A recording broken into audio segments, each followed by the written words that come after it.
Map awareness and tactics. Stay alive and win. Old Man Blitz here with some tips, tricks, and tactics on how to increase your win rate by staying alive.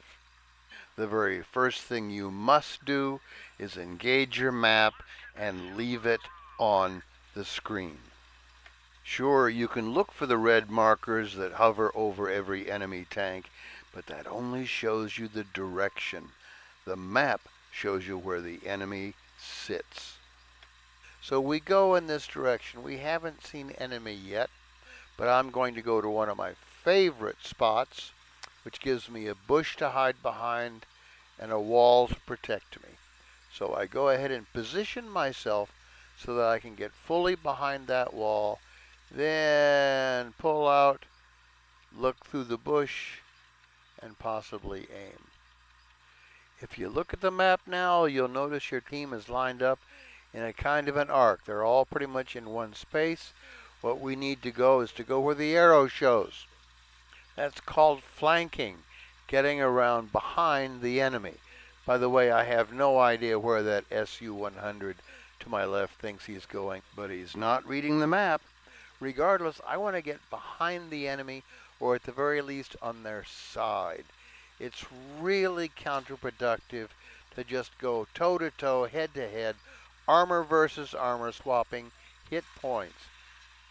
Actually, it's stupid. There are better ways to get her done. That little medium there is a freebie. I take it, but I've been spotted. Now notice I back up. I'm spotted. They can see the indicator over my tank. So I back up as if I am headed in the other direction. After it's been reset, then I can poke out where I want to begin with. That's called tactics. It's outsmarting the enemy. Oh, here's one now. Bing. Okay, two for me.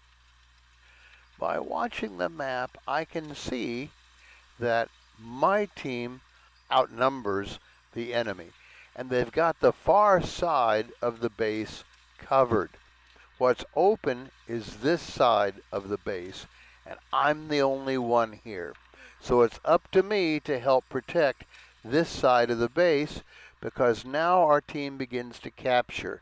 And when your team captures, it's time to defend the base capture. It's not the time to go out and attack.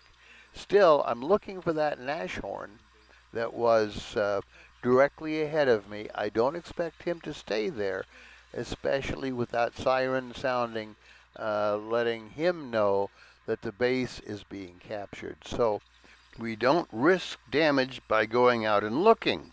Patience is key. That our team over there in the green has that side pretty well covered. There are only two tanks left. There's one of them that I can see there, but the Nashorn just showed up on the map, and I'm going to head for him. Not necessarily to kill him. You see, an enemy can take one shot on the base and reset the counter entirely. My job then is to annoy that Nashorn so he stops his pursuit of the base. There he is. Take a couple of shots. The really neat thing is most tankers, when you shoot at them, they automatically want to shoot back at you. Well, I'm willing to let him because the counter is already up to the high 80s, and that means we're headed for a win. One more shot of discouragement, back into cover, and we got it. That's the easy way to win the game, on points. I hope you've seen that there are two ways to win the game: kills and points. In this case, I supported the team for points. I got 2 kills, a very low set of hit points, but the fact is we won because I paid attention to the map and used tactics. So keep an eye on the map, your head on a swivel, and think about team wins, not just personal kills.